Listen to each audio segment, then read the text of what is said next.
Okay, in today's video we're going to be taking a look at a model I built called the Warden. This is a heavily armoured vehicle designed to protect the settlement, based upon a bulldozer with a cannon on it. The idea came from the Peacemaker from Fury Road, as well as another model called the Guardian made by a model builder called Mike the Circle, which is a 71 Charger on a track chassis as well. I think he made a video of it, and if he did I'll put the link in the description. Ironically, this is more of a self-propelled gun than anything close to a tank, because I wouldn't really think it would hold up against any explosive devices, but small arms fire, I presume it would be able to hold its own. Not too sure if that's coming up on the camera, but that says ramming speed on the plough. I think I might have to change the colour I painted that in. So I'm going to show you the kits I used to build this.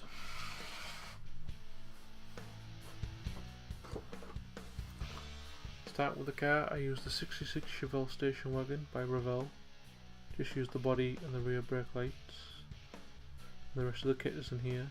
I have a resin kit that I want to build in the future, which requires a donor car, so I'm going to keep the parts for this to use for that project when I go to buy it.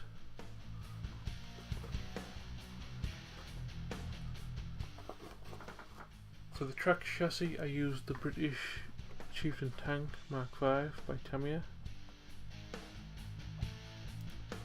Good kit. I'd seen a few other people build it from other model builders I'd seen, so that's why I knew it was roughly the right size that I needed, as this is a 135th scale and the car's a 124, as well as this being about, I think, £18, so it was the cheapest kit I could get my hands on within the right scale. So I'm going to talk briefly about how I built this. At the moment these will be slideshows because I didn't record any of me building this, but the future videos I will record myself building. So to start with, I took the body and the plough that I already had and placed them on top of a 125th scale ripsaw from Fast and Furious made by Jada. The idea being I was going to get another Jada ripsaw, but they were just too expensive to rip apart and turn into a tank car, hence why I went with the Tamiya tank. Once I got the Tamiya tank, I built the chassis section. I got the cannon from that green one, which specialised in making AUG parts. The engine is a 125th scale Tiger tank engine, which is a resin cast from someone off eBay. So the original idea for the cannon was the gunner was going to sit right next to the cannon and load the cannon, but as you can kind of see here, there's not enough room. So I used a square pattern styrene for armour. The idea is this is like that reactive armour you see on most modern armoured vehicles, as the vehicle is supposed to be just built up of scraps from here and there of other military vehicles and then parts from a junkyard like the bulldozer and the car. I used some green stuff, which is like a putty, and filled in the gaps, and then took a steel ruler and stabbed around. This is to give it that welded look, which you'll see when I go back to actually showing you the model. So this is the original first design of the interior, the typical leather action for the tracks, some gears there and some pedals, which would, I think, in a tank to stop the one track depending on which pedal you hit. This is the interior a bit further along with ammo racks. These are brick arms and howitzer shells, I think. So at this point I took the original tank's skirting that went along the side of the track and mounted it on the top to act as a fender, as well as a platform for what I was going to build onto it next. Here you can see the hatch I put on the back, which unfortunately I later on had to take off. So the idea here was I was going to use these two Lego gate pieces that I'd glued together and put scrap parts on them and make them like sort of a junk pile skirt, like you see on the old World War II tanks. But the idea, I had decided to go against it because it just gives the whole tank a complete blocky shape, and I just felt it ruined the overall design, so I decided to remove it at the end.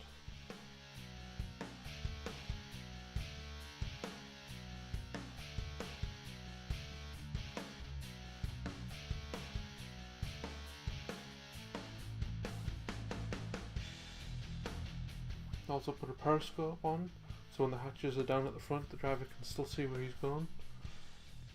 So I wasn't really happy with the first design of the interior, so I kind of decided to redesign it and rip a seat from a Mazda Miata, which will be coming up in a future video.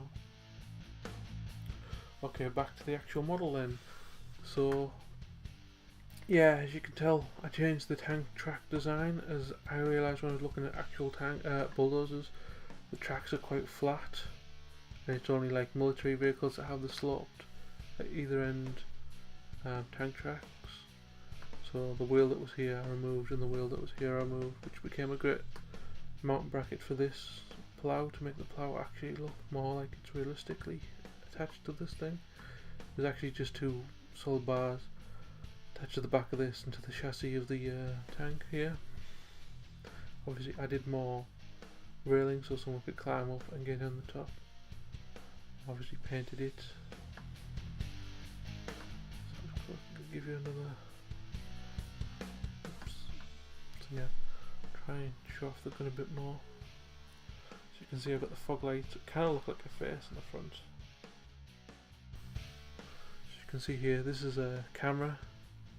It's obviously hooked up on the inside with a monitor. You can probably just see here. As well as you can see, probably just see the lower part of the telescope here. I'm not too sure. The camera and all. Obviously, this is supposed to say ramming speed here, but I might need to change the colour of that when if I come back and redo it. Obviously, some powder burns around here where the cannon's been fired excessively and not clean. It's just kind of burnt the area around it.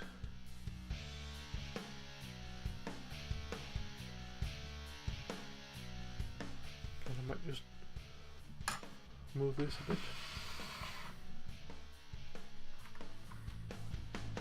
It's going to fall apart now. So I want to keep the smokestacks at the back. So I put some smokestacks at the back for exhausts. I think really one was only necessary, but I like the idea of putting two at the back. Kind of see the fuel tank here. I want to zoom in. Had to regrettably remove the original hatches at the back because when I was painting it, the paint built up and blocked the hinges and they just snapped off. So this is just a piece of metal. Can I see the engine there is painted? Not too sure how well that's going to show up.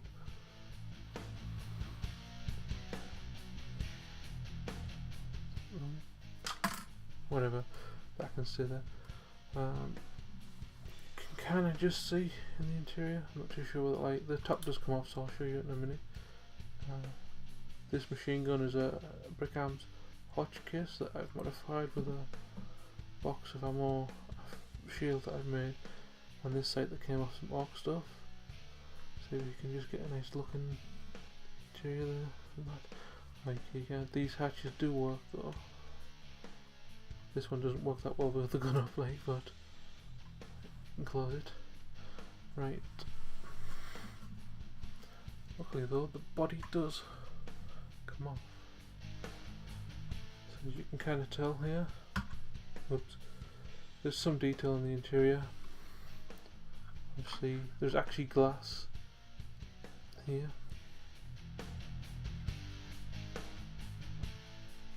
you can see how I haven't really painted the blended. This is the lower half of the periscope. This, if the light wants to show it, is actually the targeting screen for the cannon. There's no second system.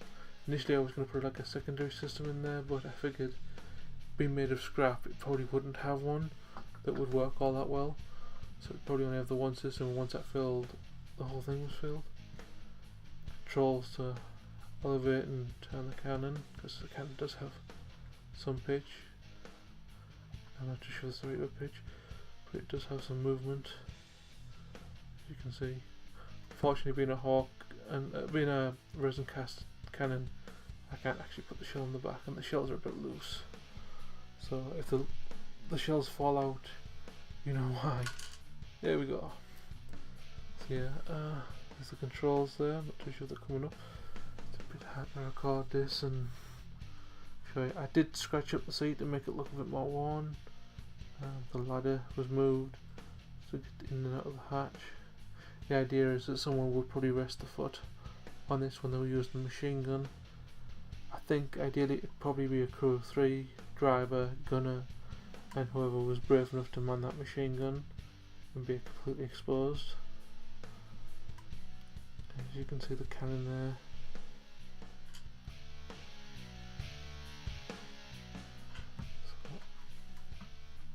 Like I usually do, I'll add some lovely, better high quality images, maybe an action shot or 2